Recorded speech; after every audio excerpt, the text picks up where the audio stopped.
సుస్మిత కానీ చిన్నారెడ్డి గారు కానీ ఎవరు పార్టీ లైన్ క్రమశిక్షణ కిందకి వస్తారు.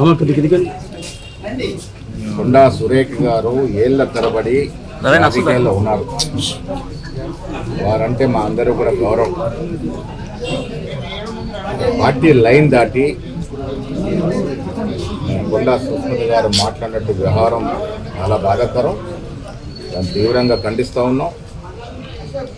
కొండా సుస్మిత గారు కొండా సురేఖ కూతురు. సురేఖ గారు బాధ్యతమైనటువంటి మంత్రి పదవులు ఉన్నారు కాబట్టి వారికి నిన్న వివరణ కోరడం జరిగింది. సురేఖ గారు వివరణ ఇచ్చిన తర్వాత తదుపరి ఏం చేయాలో ఆలోచిస్తాం. ఈ విధంగా చిన్నారెడ్డి గారు కూడా చాలా సీనియర్ నాయకులు, మా అందరూ కూడా గౌరవప్రదమైన నాయకులు. వారు ఎందుకు అలా మాట్లాడినారు, ఎందుకు మాట్లాడాల్సి వచ్చింది, వాటి మీద కూడా వివరణ అడుగుతారు. ఎవరైనా పార్టీ లైన్ దాటినప్పుడు పార్టీ నియమావళి ప్రకారము ఏ రకమైనటువంటి చర్యలు తీసుకోవాలో డిసిప్లినరీ కమిటీలో చర్చించి చర్యలు తీసుకుంటారు. సరే, ఇంకా ఎలక్షన్ టైం ఉంది కానీ ఇప్పటి నుంచి మేమే అభ్యర్థులను ప్రకటిస్తున్నాం. ఎంతవరకు కరెక్ట్ ఇది? ఎవరు ప్రకటించినా చెల్లదు. పార్టీలో ఒక విధానం ఉంది. ఎలక్షన్ కమిటీ ఉంటుంది, తర్వాత సెంట్రల్ ఎలక్షన్ కమిటీ ఉంటుంది, ఆ తర్వాత సిడబ్ల్యూసి ఉంటుంది. రేపు నేను సీట్ అప్లై చేసినా, ఇంకెవరు అప్లై చేసినా ఈ ప్రాసెస్ త్రూ పోవాల్సిందే. అంతిమ నిర్ణయం సెంట్రల్ ఎలక్షన్ కమిటీ, ఆ తర్వాత సిడబ్ల్యూసి తీసుకుంటారు. ఎవరికి వారు సీటు తమదే అని ప్రకటించుకోవడం సరైనది కాదు.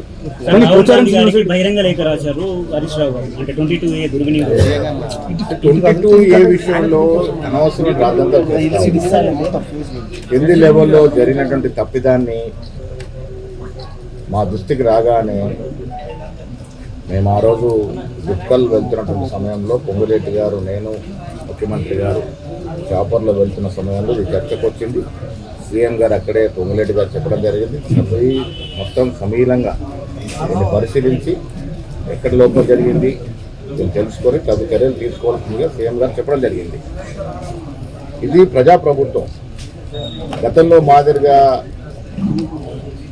విచ్చలవిడిగా భూదందా కానీ మిగతా వాళ్ళ భూములు అన్యాక్రాంతం కానీ అవ్వటానికి అవకాశం లేదు.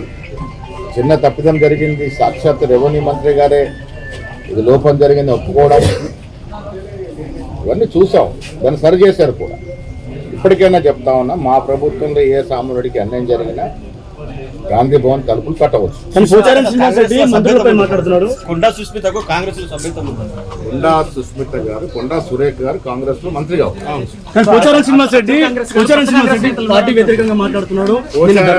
మాట్లాడడం జరిగింది. వారు కూడా తన ఆవేదన వివరణ ఇవ్వడం జరిగింది. నిన్న బాన్స్వాడ నుంచి వచ్చినటువంటి పాత కాంగ్రెస్ నాయకుడు కలవడం జరిగింది.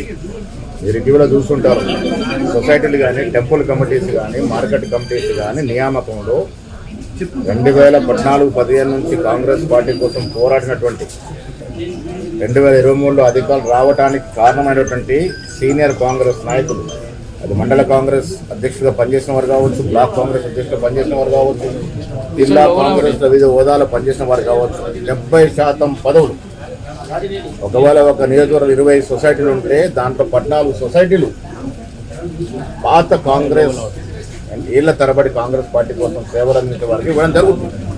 అక్కడ ఉన్నటువంటి స్థానిక నాయకులు ఒప్పుకోకపోయినా ఇది పార్టీ విధానం. జాతీయ ఎజెండా ఎవరు ఏమన్నా దాని లోతుగా నేను పోదాచుకోలేదు. ఇప్పుడు వారు కాంగ్రెస్ పార్టీ సిద్ధాంతాలు, కాంగ్రెస్ పార్టీ కార్యక్రమాలు, సంక్షేమం చూసి మాతో మద్దతుగా ఉన్నారు. కాంగ్రెస్ పార్టీ అచ్చనేతలు కాదు, పచ్చనేతలు ఉన్నారని చెప్తున్నారు. కాంగ్రెస్ పార్టీలో ఒకసారి సభ్యత్వం తీసుకున్న తర్వాత ఎరుపు పచ్చ నలుపు అనేది ఉండదు.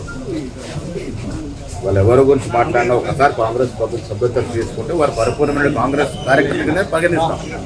గతంలో వారు ఏ పార్టీలో ఉన్నారు, ఏ పరిస్థితి ఇక్కడ వచ్చినారు, ఈ కొత్త తరం నాయకులు కొంత ఆనాడు టీఆర్ఎస్ నుంచి గతంలో టీడీపీలో ఉన్న వ్యక్తులు, కొంతమంది బీజేపీ ఉన్న వ్యక్తులు కాంగ్రెస్ పార్టీకి 2023లో చేయడం వల్ల బలం చేకూరింది.